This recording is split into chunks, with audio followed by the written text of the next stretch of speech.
Bonjour à toutes et à tous, c'est Hermès, j'espère que vous allez bien, j'espère que vous avez apprécié la vidéo d'hier. Aujourd'hui, on va parler Bitcoin, on avait trois choses à regarder, notamment dans la nuit de dimanche à lundi. Le pétrole, le gold et le VIX, il semblerait que sur les contrats futurs, tout était sous contrôle. Je me pose donc cette question, est-ce que c'est le marché qui a raison, c'est le marché qui fait la politique de Donald Trump, ou est-ce que c'est la politique de Donald Trump qui fait le marché? La question reste complètement ouverte, dites-moi dans les commentaires. Il semblerait que les trains soient déchargés du côté du Bitcoin, moins 3 milliards de dollars au niveau des open interest en l'espace de 48 heures, moins 12 milliards depuis le top, alors qu'on est qu'à moins de 6% du top de marché sur Bitcoin. Est-ce que enfin suffisamment déchargé pour pouvoir nous envoyer une accélération haussière dantesque?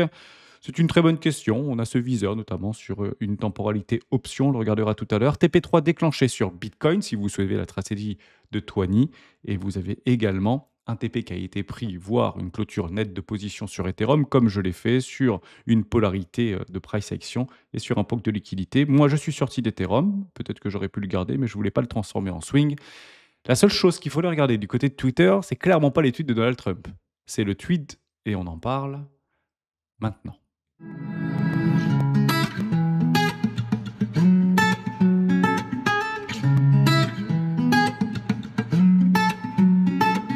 Mais juste avant de commencer, je vous invite toujours à rejoindre ce de Roi du marché. Congratulations to everyone. Merci Géo pour ce partage de Donald Trump. Je ne le relèverai pas, je ne le commenterai pas. J'aimerais juste en fait que je vous partage une perception. Ça fait des années qu'on nous explique que quand on observe quelque chose qui a été observé dans le passé, ça ne s'appelle plus de la même chose. Alors je vous explique de façon très simple. Quand vous avez 2 trimestres consécutifs, d'une croissance inférieure négative aux États-Unis ou dans n'importe quel pays, ça s'appelle une récession. Il semblerait qu'en 2022-2023, ce n'était pas une récession, c'était autre chose. Quand vous envoyez 130 tonnes de TNT sur un territoire qui n'est pas le vôtre, dans ma représentation et dans ma perception, ça s'appelle pas une offrande, ça s'appelle un acte de guerre. Donc m'expliquer, et je le comprends puisque je prends beaucoup de plaisir à suivre des experts en géopolitique, guerre, conflit, notamment Moyen-Orient, Asie, qui nous expliquent que non, l'Iran n'a pas déclaré la guerre aux États-Unis, les États-Unis n'ont pas déclaré la guerre à l'Iran. Ok, d'accord, mais à un moment donné, ils ne sont pas des cadeaux non plus. Donc maintenant que le marché n'est clairement pas réagi, c'est clairement ce qu'il faut voir en termes de technicité et en termes de perception, bah, c'est ce qu'il fallait en fait jouer et pas forcément jouer une peur panique. Et d'ailleurs, c'est clairement ce qu'on a traité lors de l'académie d'hier. On a traité les phénomènes de peur. Sur ce Discord, vous y trouverez également une stratégie qui s'appelle la stratégie des 4 rois. N'hésitez pas à l'utiliser, vous en imprégner, vous en inspirer. Complètement gratuite du Zupage et pour la télécharger, rien de plus simple, lesroisdubitcoin.com. Cliquez ici sous la vidéo pour la télécharger. Côté Bitcoin, bon, bah formidable. On réattaque la moyenne mobile 50 périodes. Il semblerait que ce soit uniquement que une chasse à la liquidité. Néanmoins, on restera relativement prudent. C'est toujours la même chose. On se remet au milieu d'un range. Ça ne veut pas dire ah, il a peur, oh, il n'a pas peur. Non, c'est au milieu d'un range. Donc, il ne faut pas jouer les milieux de range. Ça ne sert strictement à rien. Vous jouez les extrêmes. Donc, on l'avait vu sur la bougie d'hier, notamment une clôture en daily comme en hebdomadaire. On n'a pas clôturé de M-top. On n'a pas clôturé en dessous du précédent lot. Il y avait peut-être un petit truc à faire. On était parti chercher les objectifs de target minimal par rapport à une résolution de ce triangle de contraction. 0,382, 0,618. On avait annoncé potentiel top de correction. Bon, bah, il semblerait que ça puisse aller dans ce sens-là. Néanmoins, on revient chercher une trendline par rapport à ce triangle de contraction et on revient chercher une trendline, notamment sur le RSI.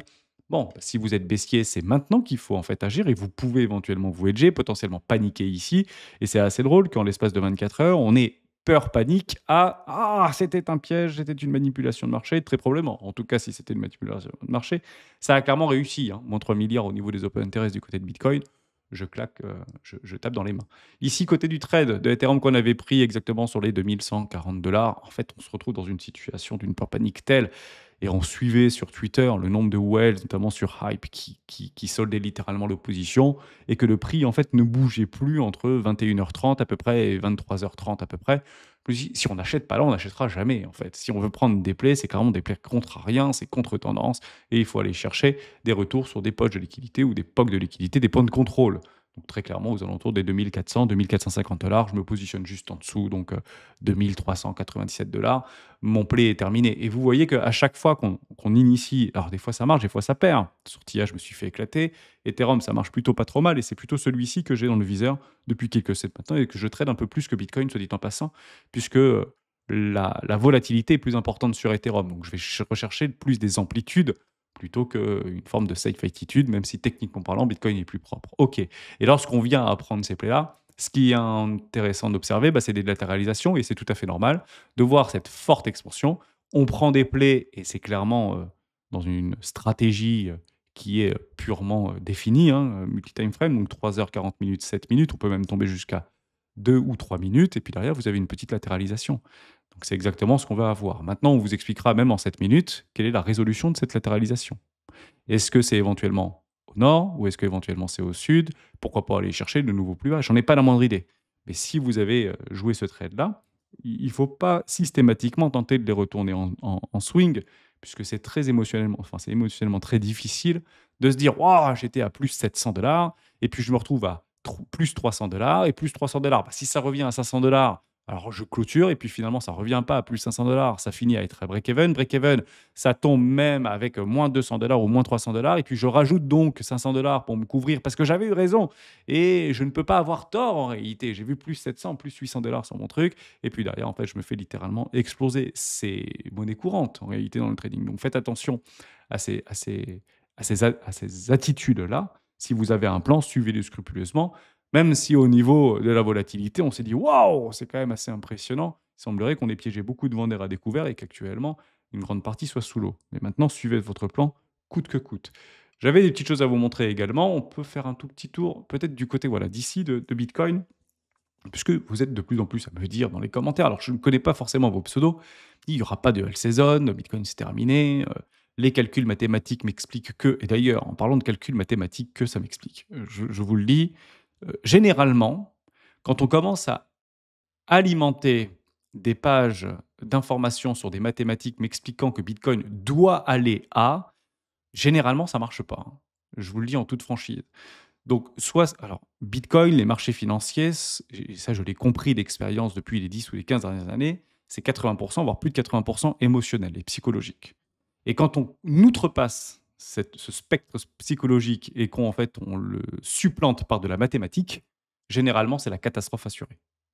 Et je commence à voir, étonnamment, donc ça ne veut pas dire que ça ne va pas marcher au début, mais étonnamment, pourquoi mathématiquement, Bitcoin sera à proche de cette date-là, à 1 million de dollars, ou 300 000 ou 250 000 ou des choses comme ça. Généralement, quand vous commencez à... Parce que c'est très rassurant, en fait, la mathématique et l'arithmétique, généralement, c'est quelque chose qu'on ne maîtrise pas particulièrement et on fait confiance à des pseudo-experts en réalité, même si ce sont pas des pseudos, mais ce sont même potentiellement des experts, des mathématiciens du MIT, etc. Mais la mathématique dans les marchés financiers, ça ne marche pas. Je l'ai fait, je l'ai traité, j'ai regardé des centaines d'heures de vidéos. Donc c'est plutôt un biais psychologique contrarien qui pourrait m'alimenter pour me dire, OK, si on commence à parler de mathématiques et de certitude et de tout ce que vous voulez, c'est peut-être le moment de se barrer. Voilà. Donc ce qui est rassurant, c'est qu'on ne m'explique pas mathématiquement que toutes mes cryptoactifs vont partir à zéro. Ça reste rassurant. Je vous avais montré ça puisque, en réalité, effectivement, par rapport au cycle précédent, il y a quelques digressions vis-à-vis de l'amplitude, vis-à-vis de la volatilité. Je vais prendre Bitcoin, mais c'est exactement la même chose pour Ethereum ou pour l'ensemble du crypto total, même si on part du 2, 3, voire Other. Ici, vous aviez eu, en fait, en 2017, sur les dernières semaines, en fait, les derniers mois, cette fameuse accélération haussière, littéralement bulesque, par rapport à un point A à un point B, qu'on retrace sur les cercles de Fibonacci. Donc, je vous les ai remis ici, on peut vous les remettre là. Mais grosso modo, les cercles de Fibonacci sont plus une harmonie, une trend. C'est juste un point A à un point B. Et quand on vous tracez cette trend d'un point A et un point B, bah, vous vous dites, ouais, mais on est ici, Hermès, tu dis n'importe quoi, on n'arrivera jamais aux 10 000 $. Et puis on est ici, Hermès, alors on ne pouvait pas le tracer le premier, hein, c'est le dernier enfin l'avant-dernier et le dernier qu'on pouvait tracer de façon un peu plus rigoureuse, puisque les premiers objectifs cycliques par rapport à des cercles Fibonacci sur au moins 2 backdays ont été validés pour le cycle de 2021 et c'est la raison pour laquelle je les réutilise pour le cycle 2025, puisque intrinsèquement parlant, fondamentalement parlant, hormis plus d'acteurs sur ce marché institutionnel et qui plus est, ça n'a pas structurellement changé. Hein. Bitcoin n'a pas structurellement changé. Il a évolué, il a progressé dans sa technologie, dans ses protocoles. Il y a eu même des add-ons qui ont été mis sur les BRC20, etc. Mais dans sa genèse, dans sa construction même, fondamentalement parlant, ça n'a pas changé. Donc, c'est la raison pour laquelle je ne veux pas changer, moi, mon billet. Et je l'utilise, ce billet-là. Et on se dit, waouh, ça a été fait assez rapidement. Le cycle précédent, ça s'est fait bien plus rapidement que le précédemment. Donc, on était venu chercher les 50-59 $ pour aller chercher cet objectif de cours et on a pu tracer cette traîne. Cette traîne, c'est la traîne qu'il faut casser pour envoyer, en fait, la bulle. On en a parlé pas plus tard dans la vidéo d'hier. Si on casse ça, moi, je ne réponds plus de rien. Je vous donnerai d'ailleurs un tout petit tips pour vous donner la prochaine objectif de target. Si on résout par le nord et qu'on vient chercher les 114 000 $, pour moi, c'est bon, hein. Pour moi, après le 23 juin, si on fait un nouveau all-time high, c'est juste formidable et on devrait avoir cette impulsion haussière. Et je vous donnerai la sortie de l'impulsion haussière avant une prochaine latéralisation, puis une petite correction, voire respiration, puis aller chercher, je l'espère, cette target des 230 000 $. Et vous voyez que d'un point A à un point B, on est quand même très très éloigné. On devrait être, à l'heure où je vous parle, aux alentours des 200, peut-être 210 000 $. À l'heure où je vous parle, si on reprenait l'architecture du cycle précédent, et c'est exactement pas ce qui s'est passé. Enfin, c'est le contraire de ce qui s'est passé. Mais ça ne veut pas dire que ça ne se passera pas. C'est la raison pour laquelle, est-ce que ceci vous semble cohérent? Bon, moi, ça me semble parfaitement cohérent. Je pense que les planètes n'ont jamais été aussi alignées. Et si ma vidéo Sénat il peut partir que 3 ans, bon, sachant ce que je sais aujourd'hui, j'aurais probablement investi bien plus dans cette technologie pour être tout à fait franc avec vous. Maintenant, je ne connaissant pas l'avenir, je suis ma stratégie et je ne me surexpose pas sur un marché qui est extrêmement volatile et perturbé par énormément de psychologie. Et rien à voir avec la mathématique, soit dit en passant. Je vous donne juste un petit tips. Ça marche très très bien au niveau des Fibonacci. Puisque comme les Fibonacci sont universels, c'est plus de la mathématique, c'est de la Fibonacci. Et la Fibonacci, je vous donne un petit truc très sympa. Vous allez sur les zones de latéralisation. Vous prenez ces zones de latéralisation, voilà, ici vous aviez vraiment le... Là, vous aviez eu l'arrachement haussier, et si on passait sur l'épaule tête-épaule inversée, ok, on pouvait partir qu'on relançait le bull run. À l'unanimité, lors du gala des rois, on a posé la question à main levée, c'est clairement sur cette zone de prix aux alentours des 26, 30, 32 000 $ où le bull run a été réactivé sur Bitcoin et que tout le monde avait commencé à reprendre une direction haussière, on l'espère long terme, avec tous les travaux qu'on a pu faire sur la cyclicité. Et jusqu'à preuve du contraire, c'est exactement ce qui est en train de se passer. Donc l'annihiler aujourd'hui si proche du but, je trouve ça un petit peu dommage, surtout qu'à terme, c'est clairement dans les vaccins qui est tendu, donc c'est troisième flux de réactivation qu'on devrait, qui a été réactivé, c'est une preuve à l'appui par rapport à un nouveau all-time high. Alors ça peut être un magnifique piège haussier également, mais si on joue la statistique et non pas la mathématique, purement des statistiques, à ce moment-là, on devrait se faire une sacrée jambe haussière. Premier arrêt, et on va taper sur donc le premier arrêt du précédent high. Et on revient chercher une zone de polarité, une zone de latéralisation sur le zéro. Vous faites exactement la même chose. Vous allez chercher le plus haut de cette consolidation, vous avez l'expansion, et on revient chercher sur le zéro. Vous voyez 382 ici, 0, latéralisation, breakout. On revient chercher le plus haut sur le 382 ici, vous le voyez comme moi, et vous allez chercher une latéralisation aux alentours de ce zéro. Faites la même chose, vous embêtez pas. Et ça nous donne un objectif de cours. C'est la raison pour laquelle, si vous prenez votre plus haut actuel et vous allez chercher votre zéro, vous comprenez bien que c'est exponentiel, même si de façon logarithmique, les amplitudes de prix sont assez similaires, c'est 170 000 $. Donc la prochaine zone de latéralisation, si vous avez décidé d'avoir peur ici, pourquoi pas, hein, et c'est tout à fait normal de prendre des profits car l'indicateur de Tony nous l'indique sur un TP numéro 3, bah c'est une hausse de cette amplitude-là qu'on va louper en réalité et unidirectionnelle. Si on venait à résoudre et qu'on venait à casser cette trendline haussière, on travaille un petit peu et puis là, c'est voilà, on a la réponse si vous voulez. C'est pas des certitudes, c'est on se pose une question. Est-ce qu'on va casser cette trendline, cette oblique haussière? Oui, non. Est-ce que finalement, c'était un piège de liquidité? On arrive sur une trendline, on prend les bandes de Bollinger, on peut avoir un double top sur les bandes de Bollinger, puis revenir sur la neutralité, casser la neutralité, casser les 90 000 $, puis invalidation. Bon, bah là, bonsoir. Le play est intéressant. Le play reste intéressant. Et il est jouable sur un ratio de 1 pour 1. Donc si vous jouez ce ratio de 1 pour 1, c'est extrêmement simple. On va le prendre très exactement ici. Je vais aller le chercher sur mon invalidation. Est-ce que oui ou non, par rapport à mon expansion, je suis sur un play de 1 pour 1? Largement. Donc c'est jouable en réalité. Ni plus ni moins. On peut même le monter un petit peu, même voir beaucoup plus, soit dit en passant. Donc c'est ça en fait qu'on est en train de jouer. Je voulais vous le remontrer. C'est assez simple en fait, hein. Essayez de délimiter. Et vous suivez toujours le flux, vous suivez toujours la tendance. Posez-vous cette question. Est-ce que ça c'est haussier? Est-ce que ça c'est baissier? Bon, bah, un enfant de 3 ans nous dirait que c'est haussier et c'est clairement ce qu'il faut jouer. Je vous montre par rapport à cet indicateur de Twani, on avait exactement la même amplitude de prix et il y a bien un TP numéro 3 qui a été enclenché, me semble-t-il. Non pas sur BTC1, mais sur BTC tout court. Est-ce que je l'ai sur un de mes indicateurs techniques par rapport à ma moyenne mobile? Exactement, sur Bitfinex, ça a été déclenché. Donc, il sera déclenché sur d'autres indicateurs techniques, enfin sur d'autres exchanges. Donc, ici, moyenne mobile 50 périodes. OK, le TP numéro 3 qui a dû être pris logiquement pour la plupart des personnes. Donc, c'est la raison pour laquelle on peut latéraliser. Et si vous avez joué l'extrême, TP numéro 1, BE, et puis on attend les extractions. Si c'est haussier, on ne devrait pas revenir sous les 98 000 $. Et si c'est pas haussier, bon, on reviendra chercher une forme de latéralisation, voire un canal descendant et tout le monde criera parce que c'est juste formidable et c'est clairement pas ce que je veux voir. C'est un canal descendant, le breakout est fortement haussier. Ouais, généralement ça part en blow-off top et après on peut repartir tranquillement. Donc attendez les extrêmes si vous voulez vous positionner. C'est soit on part maintenant ou de façon imminente, soit bah, malheureusement on a encore un petit peu de sang d'encre à se faire. Pas plus de choses à dire, on a comblé le déséquilibre de marché, vous en avez d'autres qui est en corrélation assez parfaite, notamment avec les gaps CME. Donc ici, il a été comblé, formidable, juin. Ici, toujours pas comblé. Ici, toujours pas comblé. Ici, bah, il n'y en avait pas, tout simplement. Et après, il faudra aller chercher vraiment beaucoup plus bas, hein, soit dit en passant. Parce que 60 000 dollars pouvait être comblé, peut être comblé. 55 000 dollars peut être comblé. En dessous, il ne peut plus être comblé. Voilà, parce que nous avions eu des gaps de rupture plus hauts, tout simplement. Voilà.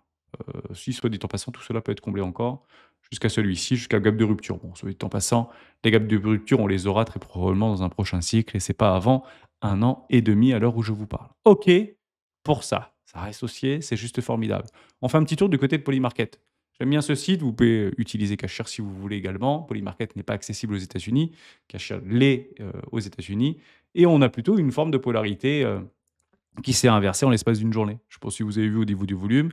On était plutôt à dire on devrait faire de nouveaux plus hauts, on pourrait aller chercher les 115, pourquoi pas les 120 000 dollars d'ici la fin du mois, il y a encore 10 jours en arrière, et ça s'est repolarisé en disant bah non, on va ira plutôt chercher les 95-90. Donc on a réussi. Je ne l'utilise pas pour dire on va y aller, on va pas y aller. Je l'utilise juste pour essayer de trouver un consensus psychologique. Donc il y a encore 10 jours, bah, on avait plutôt un billet bear. Je pense que depuis 48 heures, on a plutôt on a plutôt un billet ball, pardon, plutôt haussier. Et ici, depuis 48 heures, on a plutôt un billet bear. C'est juste formidable de l'observer. Il y a juste besoin de mettre le consensus du mauvais côté hein, pour avoir une direction et une amplitude directionnelle.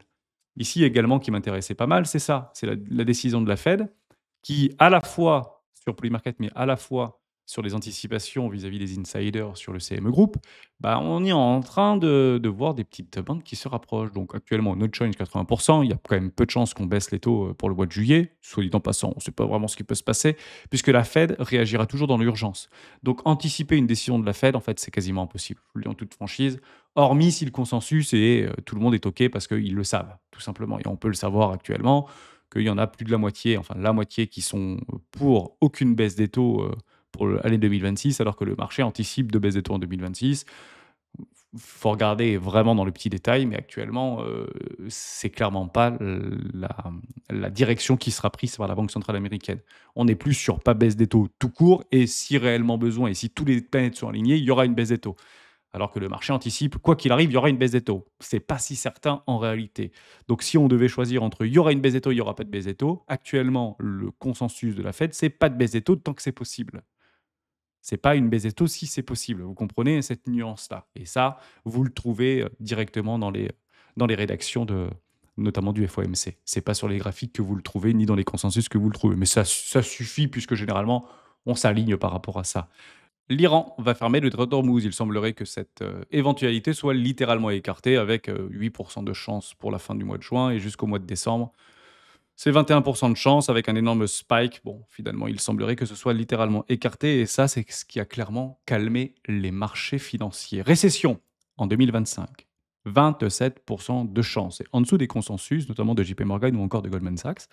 Ce qui m'intrigue, c'est du côté ici de Investing, si on revient par rapport aux estimations de la semaine, il y a le PIB, il y a un joli combo d'ailleurs, il y a le PCE Core ici au niveau du T1, vous avez le PCE Core annualisé à 2,5, j'espère qu'il sera un tout petit peu plus bas, mais bon, il y a peu de chances quand même qu'il soit en dehors des clous, et vous avez exactement le PIB ici, avec un PIB du T1 à moins 0,2%. Je rappelle la règle, si vous avez 2 trimestres consécutifs avec un taux négatif ou une croissance négative aux États-Unis, c'est bel et bien une récession. Si vous regardez du côté de la Fed d'Atlanta, il semblerait qu'on soit reparti à 3,8% vis-à-vis de la politique, notamment de Donald Trump, à avoir repoussé environ de 3 mois, donc 90 jours, la politique douanière des États-Unis d'Amérique. Donc on devrait y échapper, mais on ne sait jamais ce qui peut se passer en un tweet avec Donald Trump, soit dit en passant.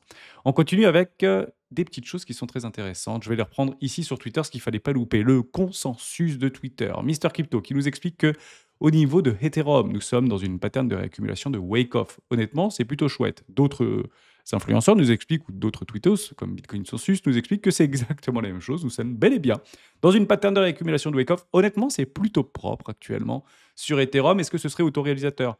D'autres propose autre chose, comme une forme de canal avec une cassure, le test ici et une dégradation. Choisissez tout simplement votre camp, hein, c'est la majorité qui généralement perdra, mais souvent le sentiment qui perd et le sentiment, on l'a vu ensemble, semblerait sur très proche des nouveaux plus hauts, notamment sur Bitcoin. Et si on prend que Bitcoin, on est en dessous de la neutralité, donc en dessous des 50, c'est juste fou à observer. Il y a quelque chose que je ne comprends pas. Si vous pouvez m'aider dans les commentaires, j'ai vu ça passer BlackRock qui a envoyé sur Coinbase Price un déposit de 8000 Ethereum. Donc il semblerait que depuis des semaines, peut-être des mois, BlackRock décide de vendre pour la première fois des Ethereum. Or, j'ai été surpris pour la simple et bonne raison. Lorsque je vois les inflows, on voit bien 25 millions de dollars du côté de BlackRock, avec un inflow du Bitcoin pour le 23, 60 millions du côté de Fidelity, donc 100 millions en tout côté Bitcoin. C'est exactement la même chose, on pouvait le redouter. 217 millions de dollars du côté du Bitcoin, 350 millions au global. Bon, il semblerait que, effectivement, ça, on pouvait appréhender à une prise de liquidité, à une manipulation de marché du week-end par rapport à une peur exacerbée des événements. Et il semblerait que dans les institutions, ou en tout cas peut-être ceux qui sont le plus avisés dans ces marchés financiers, quand vous utilisez des ETF au comptant Bitcoin, c'est peut-être que vous avez quand même une culture au niveau de l'investissement. Bah, il semblerait que ce soit unidirectionnel ici, c'est très positif.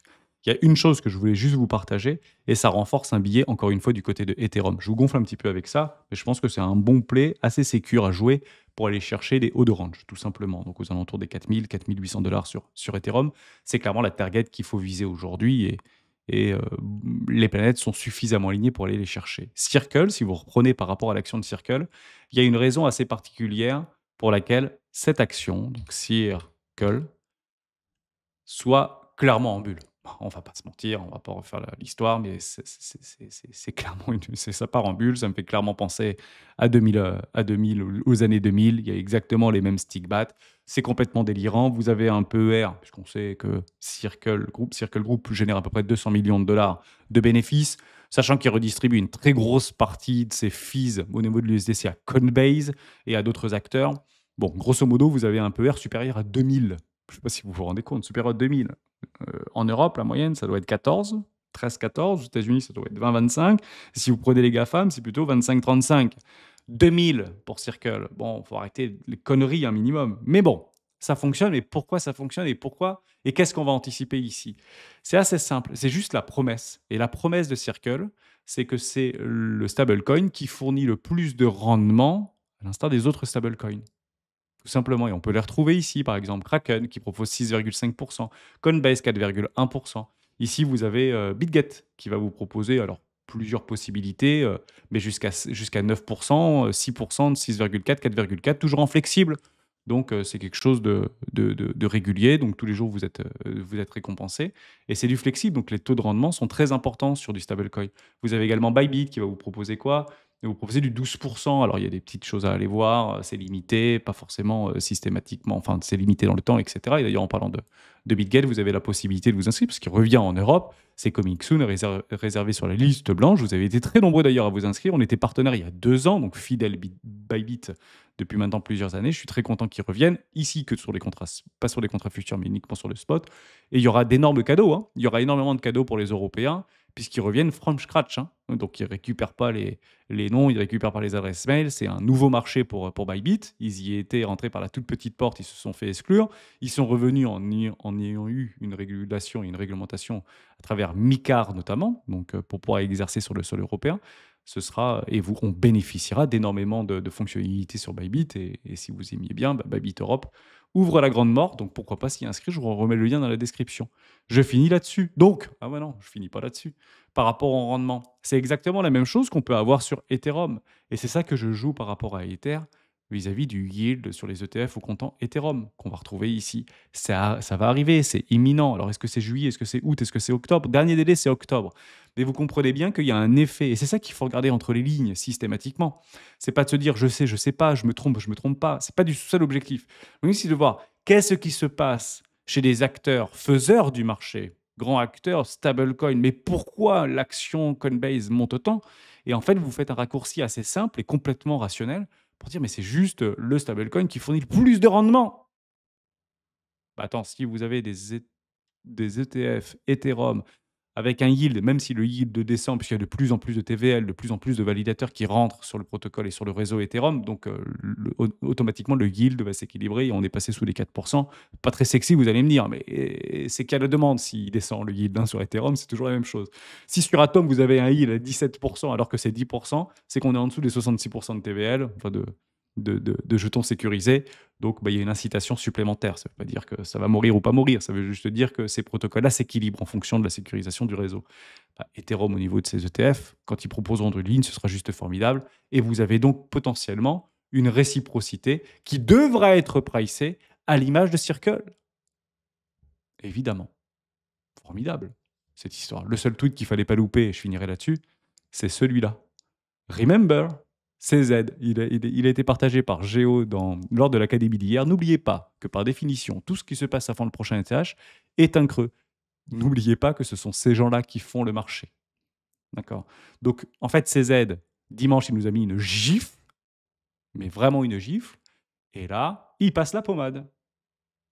Voilà, donc comme quoi ils ont encore un petit peu de puissance, ces gens-là. Et c'est vrai que lorsqu'ils tweetaient dans ce sens-là, il y a encore plusieurs mois en arrière ou plusieurs années en arrière, c'était généralement un très bon signe, un billet psychologique de plus. On en reparle demain dans une prochaine vidéo de Bitcoin. Ciao.